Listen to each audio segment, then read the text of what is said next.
There is a dangerous narrative circulating right now, and if you buy into it, you will miss the biggest opportunity of your career. Congrats on registering for the training, by the way. The link is on its way to your inbox as we speak right now. But I made this video to set the table for what we're going to be talking about on that training. So these next 5 minutes might be the most valuable 5 minutes you invest in today. But of course, I might be a little biased. Let's talk about the current state of the real estate industry. Okay, now I want to give credit where credit is due. There's a gentleman who I saw speak in Dallas 2 months ago. He's the speaker that everyone pays attention to, right? If you own a $1 billion brokerage and you go to a Gathering of the Eagles, I believe is what it's called, or whatever that little private event is. If you go to that event, this man is going to speak, and this is the speaker. Everyone is going to run into the room to make sure they hear what he has to say, right? You can follow him at mikedp.com. It's down there on the bottom right. But this is something I thought was extremely interesting when I saw this, and I want to share it with you.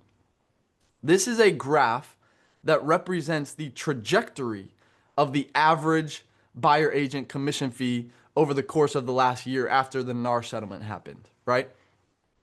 Would you agree, based on what you've heard or the information that you've tuned into, that average buyer agent commissions are down materially? Do you feel like this chart is a good representation of what is going on in the market? Now, here's what I want to show you. This is the same chart. This is the same chart as this. This is the same chart as this. And that is the problem. The problem is that if you control the y-axis on any data, you control the narrative of the story. That is propaganda 101, right? I have seen this graph in the media when talking about commissions. And if you notice, it starts at 2.54% on the y-axis. But if you benchmark it at zero, this is what you get. It's different, right? So whatever you came to this video thinking, that is what you think because of the information that you've consumed and who you follow and maybe the effort that you've put in, right? But that doesn't necessarily make it true for the next person because I don't know what you do. I have no clue what you do. I don't know who puts out your signs. I don't know what revenue generating activities you do. In fact, I don't even know if you've got a pixel on your website. We do workshops around the country, and I ask the room every time how many people have a pixel on their website. And in a room of 30 to 50 people, typically I'll maybe get one or two. I mean, you can't even be in the game for real today without a pixel on your website. And if you do not have a pixel on your website, let me tell you who does. Zillow. And if you don't have that, you should at least be able to tell me how many unique visitors came to your website last month. And if that number is up or down and what percentage it is up or down from the previous month, right? But if you don't know that number, you aren't even in the game today, right? If you do not know that number, then I think you're in for a real treat if you choose to genuinely carve out an hour of your time to watch the training class that you just registered for. If effort is the energy it takes to overcome resistance and you're not putting your effort into the right places, it's like trying to outwork a bad diet. You can't outwork a bad diet. That is proven. You can go to the gym, do all the workouts, and not change this one thing, and you will not see results. Another question I like to ask at the live events is how many people generated 100 leads last month? And again, typically I'll maybe get one who raises their hand. You don't go to the mechanic when your car is out of gas, do you? You can go to all the training in the world, but if you don't put gas in your car is not going to move.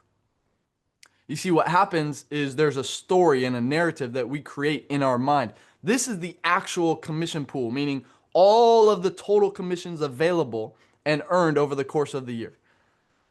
People say the market is down, right? But here is a fact: the commission pool is bigger.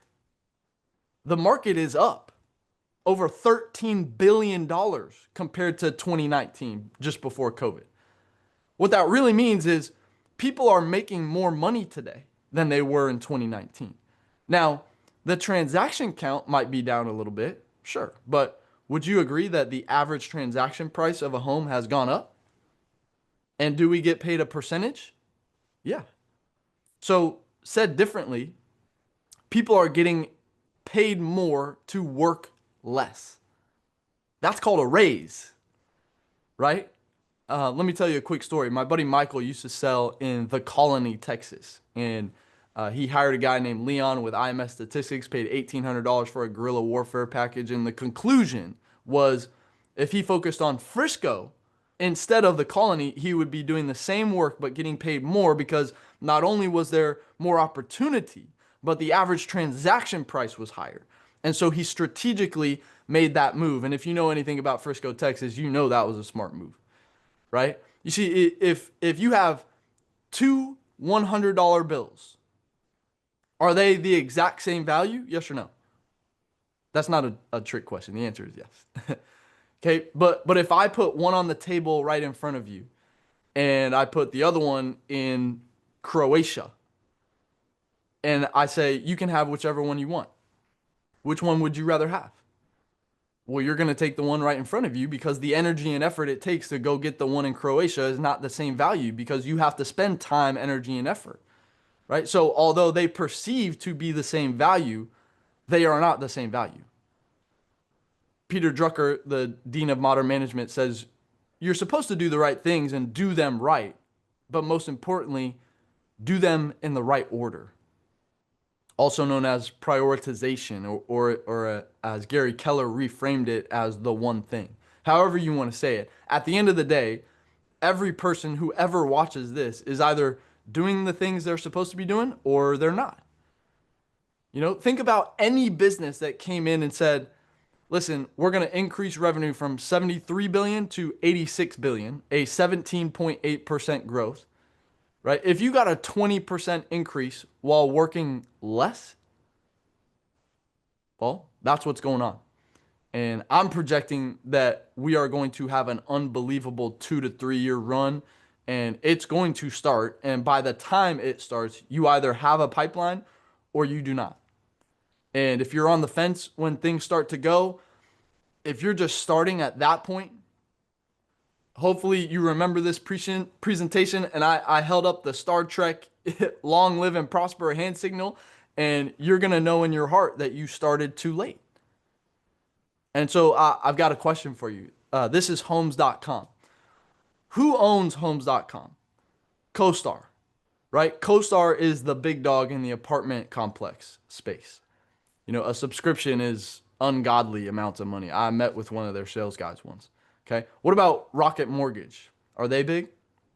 Who did they just buy? They just bought Redfin, right? They bought Redfin for $1.75 billion. Well, why did they buy Redfin?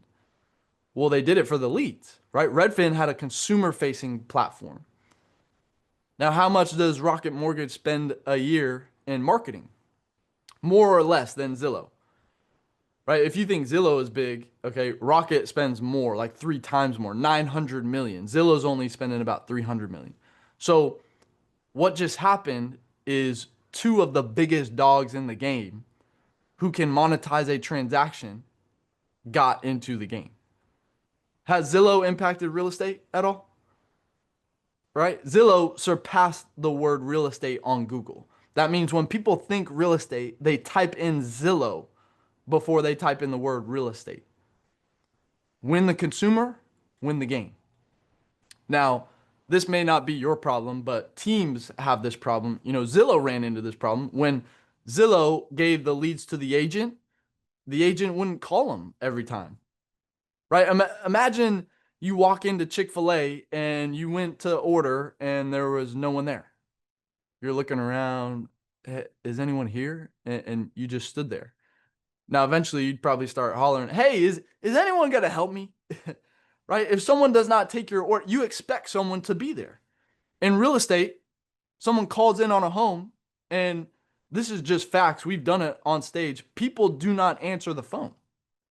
And even if you leave a message, you have a 50% chance of getting a call back, right? Even less than that if you don't leave a message. And 11% of the time, you're going to hear a beep, beep, because they're checking out at the grocery store. Right? I don't know if it's 11%, but let's just say it could be more professional. So Zillow had to take over answering the phone. You can't give that sort of responsibility to an agent when you're spending $900 million to have them answer at the grocery store and hope it works out. So what did they do? Well, they traveled up the value exchange ladder and they're doing more and charging more, which is now the cost passed down onto you, the agent. And they're also going to start doing this. Get a cash offer in 3 minutes. Start now. This is going to happen whether you like it or not, right? And let me tell you a story. My business partner bought a Class A apartment complex in Fort Worth, Texas. What percentage of homes sold in Fort Worth do you think were bought by an institution in 2023 and 24? It was almost 50%, 50. And out of all the homes owned in Fort Worth, how many do you think are owned by an institution? That number is almost 30%. So if you don't think that affects you, well, it absolutely affects you. And in my presentation, I address this and how we compete with this in a serious way. Okay. Now, the cool part is we've known this sort of thing was going to happen, right? A gentleman named Stefan Swanepoel was commissioned by NAR in 2016 to write a report. It's called the Danger Report. You can look it up. If you haven't read it, I highly recommend that you do. They paid him $1 million to write it. And it was all about the market forces at play that will affect real estate agents and real estate brokers, right? He does the T3 conference. He's the one who writes the article, who are the most influential people every year in real estate. He is the go-to person in real estate, especially when it comes to predicting trends, okay? He said portals leverage online dominance and morph their business model into a more aggressive transaction-based revenue sharing concept. This was in 2016. He came out with this. Is this happening? Yes or no? It is absolutely happening, right? I know one woman, I met her in 2020. She got hooked up with Zillow and went from 150 transactions a year to 2,600 transactions a year, right? And so check out this thing. This is her. This is someone in your market, right? Commissions will concentrate into fewer hands. You know, I saw that woman in Dallas. She stays in Orlando, but she was in Dallas for a concert, and then I saw her a couple weeks later, and I asked her why she was back so soon, and she told me she never left because she's building a team here. A very small group of very efficient and effective agents discover the winning formula and secure a disproportionate market share. Said differently, there is going to be a Darwinian thinning of the herd. Now, look, I'm not saying you're not going to sell your grandma or your neighbor or the person you play golf with, but what I am saying is if you really want real estate to change your life, which it can do, then you're going to have to get in the game. And if you get in the game, understand that you are competing against agents who have different cars with different amounts of gas in it, and some can go wherever they want, whenever they want, at a moment's notice. But the good news is that it is more simple to scale now than ever before. So if you want to hear more, this is just supposed to be a little amuse-bouche, a little appetizer before the main course, if you will. So if you join me on the training, I'm super excited for you because I don't just think, I know that you will take something away from that training that will help you grow your business. So I'll see you there.